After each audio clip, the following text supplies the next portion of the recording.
জ্যোতি মালহোত্রার বর্তমান অবস্থা। গত ৬ দিনে তার সঙ্গে ঠিক কি হয়েছে আসুন দেখে নেওয়া যাক। সবার প্রথমে ১৬ই মে সকাল সকাল হরিয়ানা পুলিশ জ্যোতির বাড়ি পৌঁছে যায় এবং তাকে নিজের বাড়ি থেকে অ্যারেস্ট করে থানায় তুলে নিয়ে আসে। আর থানায় আসা মাত্রই তাকে আমাদের ভারতের central agency NIA national investigation agency এবং IB ইন্টেলিজেন্স ব্যুরোর হাতে তুলে দেওয়া হয়। আর জ্যোতির ফোনের লক খুলতেই তাদের সামনে উঠে আসে কিছু খুবই গুরুত্বপূর্ণ তথ্য। তো জ্যোতির ফোন ঘেটে অফিসাররা বেশ কিছু এমন ইনফরমেশন পায় যেটি কোনোভাবেই জ্যোতির ফোনে থাকার কথা ছিল না, বিশেষ করে একজন ভারতীয় নাগরিক হিসাবে। যেমন ১. পাকিস্তানি গোয়েন্দার সঙ্গে সরাসরি যোগাযোগ। ISI ইন্টার সার্ভিস ইন্টেলিজেন্স, এটা হলো পাকিস্তানের মেন ইন্টেলিজেন্স এজেন্সি। মনে করা হয় ভারতে সমস্ত গোপন আতঙ্কবাদী হামলার পেছনে এদের বুদ্ধি বা প্ল্যানই মূলত কাজ করে। তো এই ISI এর একজন মাথা আলী হোসেনের ফোন নাম্বার তার মোবাইলে মেলে, যার সঙ্গে জ্যোতি হোয়াটসঅ্যাপ, টেলিগ্রাম, স্ন্যাপচ্যাটে নিয়মিত যোগাযোগ করতেন। ২.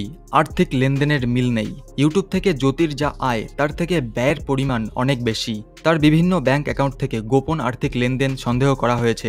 এসব লেনদেন গোয়েন্দারা খতিয়ে দেখছেন যে এত টাকা জ্যোতি পেত কোথা থেকে। ৩ নম্বর, ৫টি ইলেকট্রনিক ডিভাইস খুঁজে পাওয়া গেছে।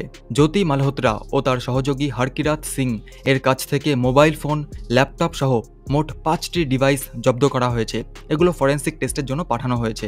৪ নম্বর, জ্যোতির ব্যক্তিগত ডায়েরিতে পাকিস্তান সমর্থক মনোভাব। তার বাড়িতে পাওয়া ডায়েরিতে পাকিস্তানকে রঙিন ও দুর্দান্ত বলে বর্ণনা করা হয়েছে।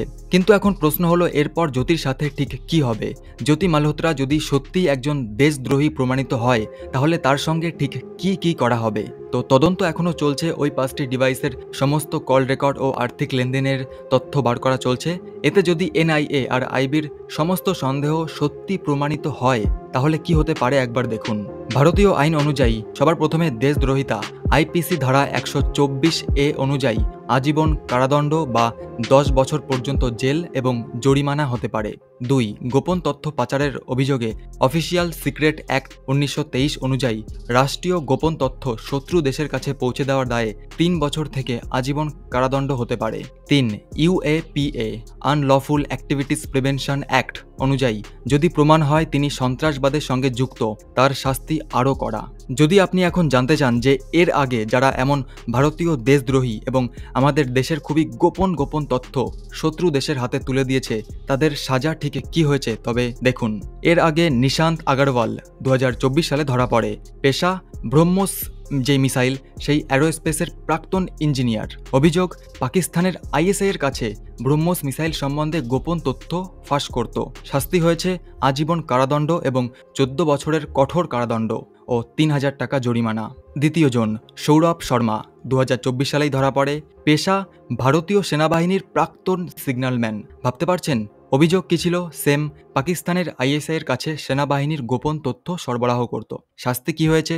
NIA বিশেষ আদালত কর্তৃক সর্বোচ্চ 5 বছরের কারাদণ্ড এবং জরিমানা হয়েছে। 3 নম্বর, মোহাম্মদ রাশিদ 2024 সালেই ধরা পড়ে, মানে গত বছরই। অভিযোগ সেই একই, পাকিস্তানের ISI এর কাছে আমাদের সেনাবাহিনীর চলাচল ও গোপন স্থাপনার ছবি ও ভিডিও করে সেটা পাঠানো। শাস্তি 6 বছরের কঠোর কারাদণ্ড। এই ঘটনাগুলি থেকে বোঝা যায় যে ভারতে থেকেই ভারতের গুপ্তচরগিরি করলে এবং অভিযোগে দোষী প্রমাণিত ব্যক্তিদের বিরুদ্ধে ভারতীয় আইন কোনো মতেই ক্ষমা করবে না। আইন অনুযায়ী তাদের কঠোর থেকে কঠোর শাস্তি প্রদান করা হবে। বর্তমান জ্যোতি মালহোত্রার বিরুদ্ধে তদন্ত চলমান এবং যদি সেও দোষী প্রমাণিত হয়, তাহলে তার ক্ষেত্রেও এমন কঠোর শাস্তি হবে। এই বিষয়ে আপনার কোনো বিশেষ মতামত থাকলে সেটি অবশ্যই কমেন্টে জানান। ভিডিওটি ইনফরমেটিভ লাগলে একটি লাইক করতে পারেন। আবার দেখা হচ্ছে পরের ভিডিওতে। অসংখ্য ধন্যবাদ।